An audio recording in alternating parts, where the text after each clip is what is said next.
I'm surrounded by reminders of Cal. This is his favorite Lionel Richie record. There's his old keyboard. Over here is his favorite Wiener Mobile piggy bank. And over there, his favorite circling thing of skulls. He loved those skulls. He loved them so much.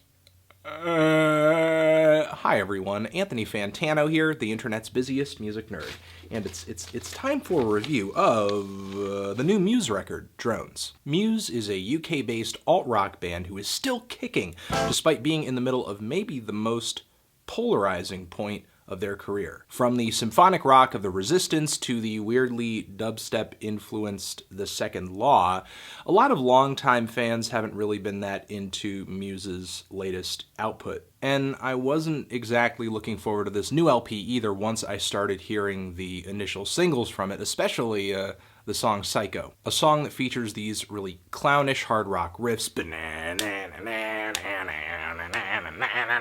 as well as some satirical jabs at the military, which in a sense do have a point, but sort of feel tasteless and off base due to the cock rock riffs and the really bad voice acting bits. And even though this is not really one of Muse's better singles, the rest of this record actually goes in a rock direction as well, which ends up making it feel noticeably more focused than The Second Law. But the tracks on this record are sort of delivered in this really large, grand, arena-sized, hard-hitting presentation. A bit of a hard rock vibe on this album, not really the grandiose and gaudy overwrought and sort of, heavy instrumental presentation of The Resistance.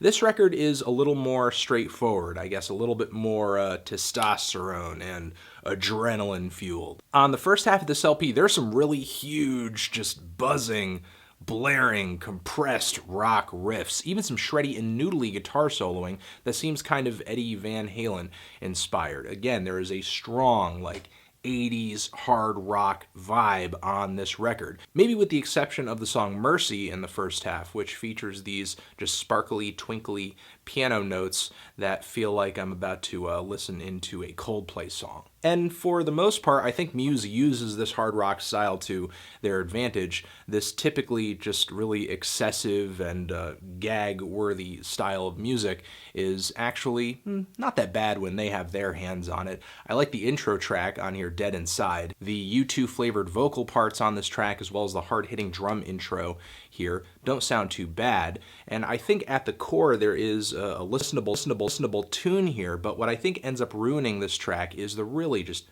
boomy, smothering, just oppressive production that just buries to death a lot of the background vocals, a lot of the guitar work.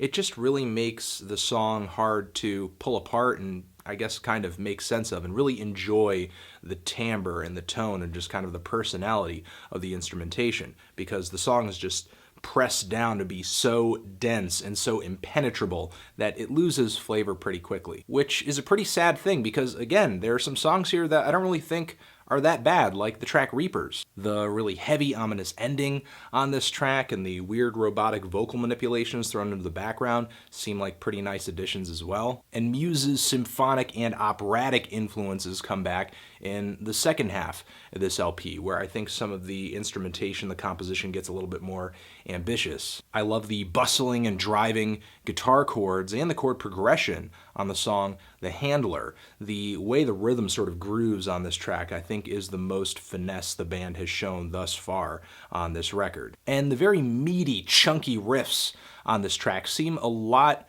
more balanced in respect to the rest of the instrumentation on the track, and actually makes the political intentions in the lyrics on this song a little bit more intelligible. And on the song Defector, we get a bit of a rock opera track that seems very Queen-inspired, and I like it. But the crown jewel of this album's final moments is easily the 10-minute song, The Globalist, which Muse has written long tracks before that I've enjoyed, but maybe this is one of my least favorites of theirs when it comes to this length. The track kicks off with this kind of off whistling over this very soundtrack-worthy instrumentation, the song essentially feels like just another one of Muse's tireless efforts as of late to just puff their music up to sound bigger, more epic, more grandiose. And the instrumentation goes completely ridiculous when these huge blaring guitars kind of pop in to just pick up the pace of things.